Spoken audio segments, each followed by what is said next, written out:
state of Israel. The contrast between his words there and the imagery of Palestinian children is an interesting choice there editorially. This comes as reporting from Haaretz claims that only one baby was killed by Hamas, regrettably and tragically, of course, during the October 7th attack on Israel.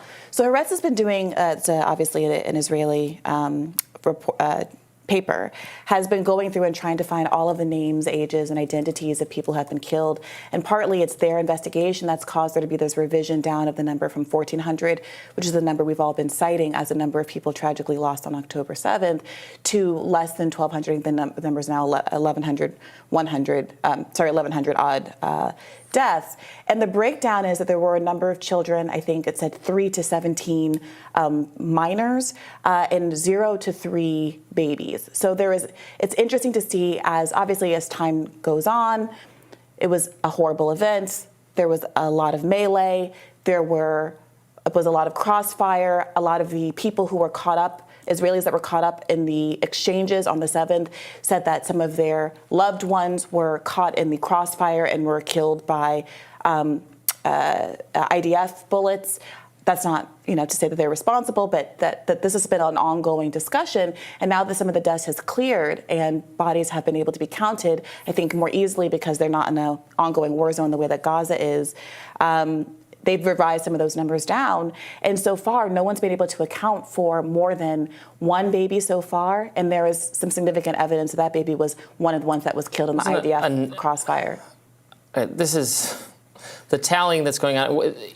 I don't have a substantive response to you because I didn't look very thoroughly at that Haaretz article. I saw the person I saw that you retweeted on that front, this Suleiman, is that his name? Mm-hmm. Is one of the figures who has continuously tweeted claims that pictures of dead Palestinians that are actually pictures of people in Syria from unrelated events years ago. So I don't really trust this source. I'd have to look more closely at what Haaretz is claiming. I saw some information that they're saying a 9-month-old, but that's not a baby somehow, or that's like the cutoff for whether that's a child but not a baby. At some point, it seems to me like we're drawing distinctions that really do not matter. What I was pointing to was, I said specifically, I'm looking at the chart that Haaretz put out, which says that there might be 17 or so minors. That's what I'm focused on. Yeah. And that's obviously tragic. The point is that a dozen plus children were killed on October 7th. But it's notable when we're talking about the scale of the optics, like the guest on that Cuomo was talking to was saying, if we're talking about the scale of the optics, his insistence was the optics weigh heavily in favor of Israel, that the events on October 7th were much more gruesome than what we've been seeing unfold over the last 4 weeks. And simply, if you look at the new numbers, it could be 3 times as many as what Haaretz is reporting right now in terms of deaths. But we have to grapple with, if we all agree that a dozen, 2 dozen, 3 dozen children, which is much higher than what's being reported, of course, but even if we agree that those were the numbers of children killed on October 7th, isn't it even that much more horrible and dastardly that we're talking about 4,000 plus children that have been killed in Gaza over the course of the last month? I don't want to pit these two things against each other in terms of their gruesomeness. Well, that's exactly what that guest did. Well, and I'm just pushing back against that framing. Well, it sounds like you're trying to undermine the gruesomeness of October 7th by continually picking at these, well, it was this many children, but not that many children, and oh, some of them were soldiers, and oh, it was a horrific terrorist attack committed by an evil group that carried people off and are holding them now. That doesn't mean that everything Israel has done in response is appropriate. I'm very concerned about the proportionality. I don't think we should continue to fund it, which is, I guess, the ultimate aim of this State Department memo, although I should note, and someone please correct me if I'm wrong, but I've not actually been able to find the memo itself. It seems to have been reported on and I think obtained by Axios, but they didn't, this is just a personal pet peeve of mine, they obtained it, but they have not, as far as I can tell, I can't actually see it. It seems to me it's unsigned, except that maybe the organizing person is named and known, the State Department official who organized it. I think dissent is good, and government employees who disagree with this policy should speak up. And if their ultimate goal is to discontinue funding to Israel, that's a goal I agree with. I don't like the spreading misinformation framing coming from the interior of the deep state. We have a bad history with them using that term and being wrong, including what they said, again, government employees broadly defined, experts, national security experts, saying, for instance, the Hunter Biden laptop is misinformation. So I wish they'd steer clear of that term. Oh, I thought it was ironic and a good use of the word, given how much the State Department itself and government agencies themselves have used that terminology as a cudgel against people trying to tell the truth.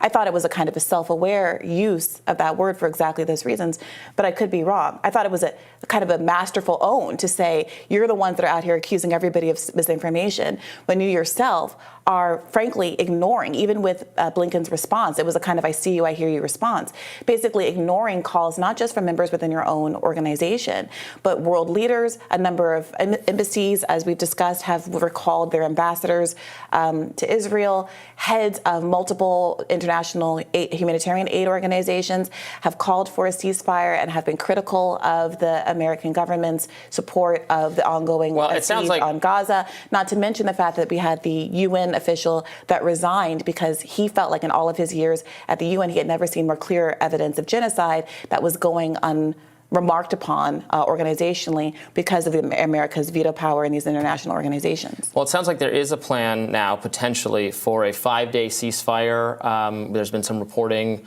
to that effect, which consistent with that, Hamas would release some of their women and children hostages, and then Israel would also release an equal number of women and children Palestinians who are being detained.